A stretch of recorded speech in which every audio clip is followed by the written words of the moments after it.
देने का क्या है, सिंबल हम साइन करेंगे, सिंबल वीआईपी पार्टी का रहेगा, कैंडिडेट भी वीआईपी पार्टी का रहेगा और एनडीए का रहेगा। उसके बाद किसी को समर्थन देना तो ठीक है, ना तो अगर अपना भी सिंबल लॉन्च कर देना, उसमें आपत्ति किस बात का है। दोस्ताना संघर्ष कर लीजिएगा, हम किसी को मना नहीं करेंगे कि भाई यहाँ पे आप सिंबल मत दीजिए। अगर बिहार में एनडीए है तो वीआईपी पार्टी वहाँ पे कैंडिडेट सबके साथ में माननीय मुख्यमंत्री जी नाम घोषणा करेंगे और उसके कैंडिडेट को सिंबल मिलेगा और चुनाव लड़ेगा वीआईपी पार्टी से। और उसमें अगर किसी को लगता है इटवट तो अपना भी सिंबल लॉन्च कर दीजिएगा, आप भी लड़ जाइएगा, हम भी लड़ जाएंगे, देखेंगे किसमें है कितना। तो कि दूसरे के घर में किराएदार कैसे बोल सकता है कि आप रहना है रहिए या नहीं रहना नहीं रहिए। बिहार में जो सरकार है वो नीतीश कुमार जी की सरकार है और नीतीश कुमार जी के मंत्रिमंडल में हम हैं। और वो जो घर जो बना है ना, वो नीतीश कुमार जी के खून पसीने से बना है, मांझी जी का और मुकेश सहनी और बीजेपी के मेहनत से सरकार चल रही है। और उस घर में का मालिक हम हैं और हमें किराएदार जो हो है वो लोग हमें बोलते रहना है तो रहिए नहीं तो चले जाइए। तो उनको बोलिए कि जो घर का मालिक है उनसे बुलवाइए, किराएदार का क्या वैल्यू है।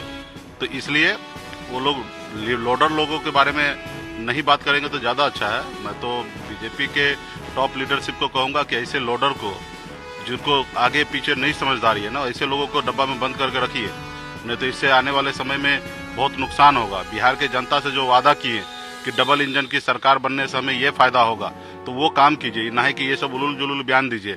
आप मुझे गिनती कराइए कि डबल इंजन के सरकार से क्या फायदा है, हमें केंद्र सरकार से क्या फायदा मिल रहा है बिहार सरकार को और बिहार के जनता को। वो आप जनता के बीच में बताइए कि हमने केंद्र सरकार से ये सहूलियत दे रहा है, ये बेनिफिट हम दे रहे हैं अन्य राज्य के अलावा, तो तब समझ में आएगा कि डबल इंजन की सरकार है। यहाँ पे आप वो काम नहीं करके आप फालतू काम करें। भाई लड़ाई किसने स्टार्ट किया? भाई बोछा सीट पे कौन दावेदारी पेश किया, क्यों किए? इससे पहले आपके पास हिम्मत था? माननीय मुख्यमंत्री नीतीश कुमार जी का 2 सीट था, उसमें आपने एक बार भी बोला कि इस सीट पे बीजेपी उतरेगा? आप कमजोर समझ के आप हमको परेशान करिएगा। मल्ला के बेटा है, कमजोर नहीं है, ठीक है। सदियों से हम लोग पीछे रहे हैं, अभी समय आ गया खड़ा रहने का, आगे रहने का, कभी आपके पीछे नहीं चलेंगे। उसके बाद आप क्या बोलिएगा, मिट्टी में मिला देंगे?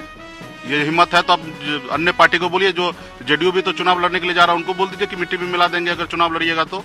बिहार में रहना तो योगी जी मोदी जी जय बोलने के लिए बाकी भी दल को बोलिए, तब समझ में आएगा कि आपकी औकात क्या है। आप कमजोर समझ के अगर परेशान कर रहे हैं तो ये बंद कीजिए, क्योंकि हम लोगों ने आपके साथ रहने का निर्णय लिया, आपने हमें बुला के लिया। हम आपके पास नहीं आए थे अर्जी देने के लिए कि हम आपके गठबंधन में आना चाहते हैं।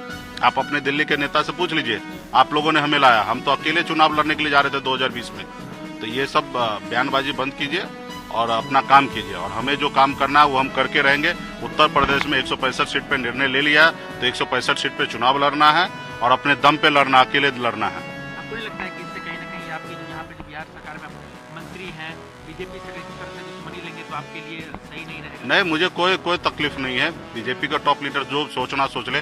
मेरी लड़ाई है निषाद को आरक्षण दिलाना, सम्मान दिलाना, और ये लड़ाई के लिए दुनिया का कोई भी ताकत रहेगा तो उससे मैं लड़ने के लिए तैयार हूँ। मुझे कुर्सी का प्यार नहीं है, मुझे एमएलसी का प्यार नहीं है। सत्ता आएगा जाएगा, मुझे उसका कोई परवाह नहीं है। और मैं कुछ नहीं था तब मैं ये चीज मैंने पा लिया है। एक गरीब मछुआरा का बेटा 900 रुपये महीने पे नौकरी करके मुंबई जैसे शहर में साम्राज्य कायम कर लिया। यहाँ पे हम अपने समाज के लिए हमने एक बड़ा प्लेटफॉर्म खड़ा कर दिया।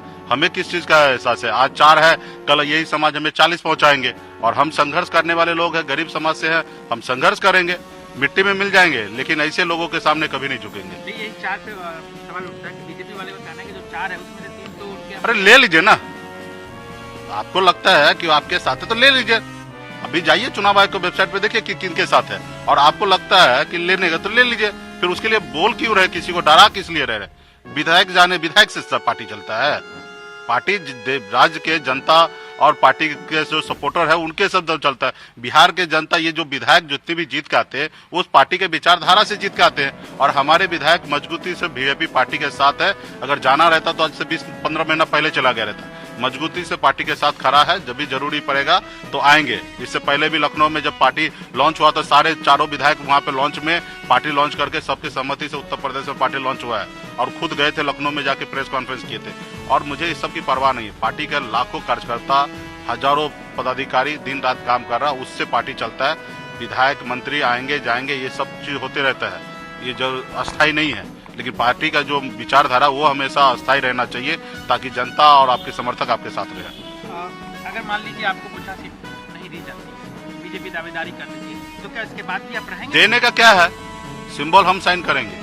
सिंबल वीआईपी पार्टी का रहेगा, कैंडिडेट भी वीआईपी पार्टी का रहेगा और एनडीए का रहेगा। उसके बाद किसी को समर्थन देना तो ठीक है, ना तो अगर अपना भी सिंबल लॉन्च कर देना, उसमें आपत्ति किस बात का है? दोस्ताना संघर्ष कर लीजिएगा।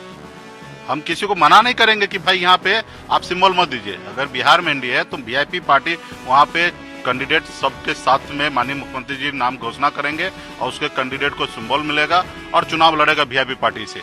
और उसमें अगर किसी को लगता है इटवट तो अपना भी सिंबल लॉन्च कर दीजिएगा। आप भी लड़ जाइएगा, हम भी लड़ जाएंगे, देखेंगे किसमें है कितना दम।